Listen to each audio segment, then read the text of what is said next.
Você fazia isso intuitivamente, Não, de criar assim, memórias para o futuro. É porque assim, é que, pô, tá parecendo uma consulta agora. Não, mas quando eu era criança, eu era teu. muito, muito infeliz, porque era muito, muito tímido, eu não conseguia falar com ninguém. Isso me incomodava de um jeito. Eu era filho de uma garota, eu não conseguia nem pensar na possibilidade. De falar. E teve um... Não conseguia apresentar um trabalho na frente, eu não conseguia fazer então nada. Você tinha fobia social. Fobia social. Isso mesmo. E eu, conscientemente, eu falei, eu vou mudar isso e vou... E foi um dia que eu decidi isso. Tá me fazendo muito mal. E aí eu falei, quem vai apresentar o trabalho? E eu morrendo de medo, eu falei, vou apresentar o trabalho. Quem vai chegar naquela garota? Eu vou chegar. Cara, e eu não sei, eu me joguei. E eu fiquei tão feliz de cada conquista que eu e isso de criança, tô falando eu entendi. Sexta, sétima série. Mas me fazia mal de um jeito que eu não conseguia viver. Eu não conseguia falar pros meus pais. Chegava a visita em casa, eu desenhava, mostra o desenho. Eu me escondia no quarto. E aquilo me fazia mal, eu não conseguia me relacionar com as pessoas. E aí eu fui vencendo isso aos poucos. E até hoje eu sou tímido, mas eu consigo, eu sei como vencer. Você sabe que vai dar certo. Olha o que você fez. Você fez uma coisa que é assim, medo e a fobia social, medo. Ó, vou te dar um exemplo pra você entender como que eu era. Eu adoro futebol. Adoro. Meus pais sempre... Minha família sempre morou na praia, em Santos. Eu ia na praia, ficava o pessoal jogando futebol em Santos, lá na areia. Eu era incapaz de pedir pra jogar. Eu ficava atrás do gol, buscando as bolas durante 1, 2, 3 horas. Louco pra entrar. Louco pra entrar. Alguém falou, você quer entrar? Eu falo, quero. Eu era incapaz de falar, ô, posso entrar? Eu não conseguia pedir pra jogar então futebol. você não conseguia levantar o dedo pra tirar a dúvida da escola. Nada. Porque a fobia social é isso. Você era um tem pavor de ser centro, né? Pavor de uma menina olhar pra mim e eu era afim dela e eu falar, meu, o que eu vou falar? Entendi. E eu lembro, fobia social mesmo. E eu lembro, falei, eu não quero assim. E eu tinha um lance também religioso, e eu rezava muito pra Deus e ao mesmo tempo, né? ajuda. Eu não podia nem pedir ajuda pros meus pais, porque a gente não tinha esse diálogo antigamente. Não tinha mesmo. E eu lembro quando eu fui vencendo isso, essa felicidade, de falar, nossa, consegui apresentar um trabalho, nossa, consegui falar. E daqui a pouco eu tava fazendo piada, tava brincando, tava pedindo pra entrar no jogo. Então, você abriu, por exemplo, na fobia social, né? Que é a timidez excessiva. Você tem o circuito do medo extremamente ativado. De ser rejeitado. Não, de ser rejeitado, de não ser aceito, das pessoas acharem que você é ridículo, sempre de achar que você vai falar não vai agradar. Então, é um circuito de medo muito grande que o cérebro tem. O teu era hiperativado. O que se faz para desativar isso? Eu tenho que ativar outros, que é o circuito da coragem. Medo é uma coisa que ele só tem uma saída, enfrentar. Porque o medo, se você for para trás, chega uma hora que tem uma parede. Não tem mais pra E onde ele ir. vai te sufocar.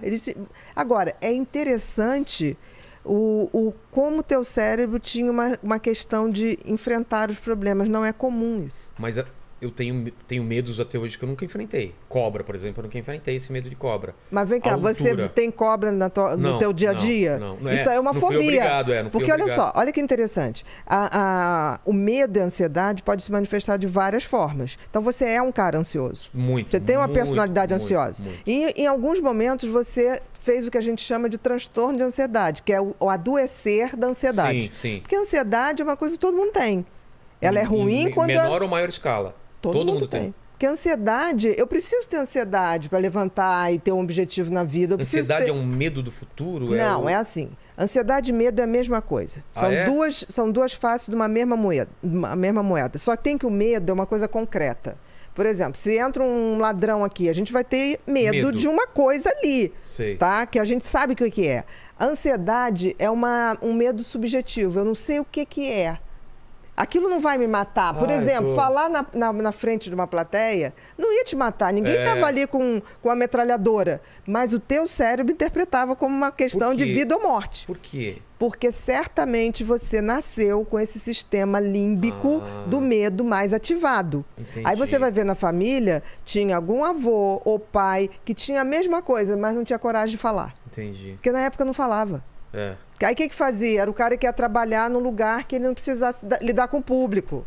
Era o cara que ia trabalhar numa fábrica onde ele ficava fazendo uma função de botar um parafuso ali, sem falar com ninguém. É que meus pais eram professores.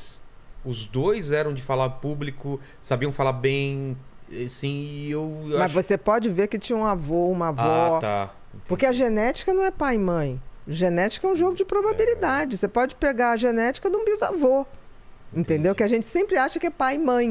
Mas pai e mãe também já herdou genética de avô e avó. Que herdou do bisavô e do bisavó.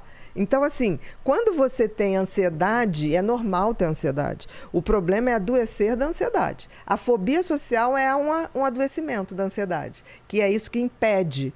E você está falando uma coisa tão interessante. Primeiro, interessante é você ter percebido isso e você partiu para enfrentar. Que me fazia muito mal.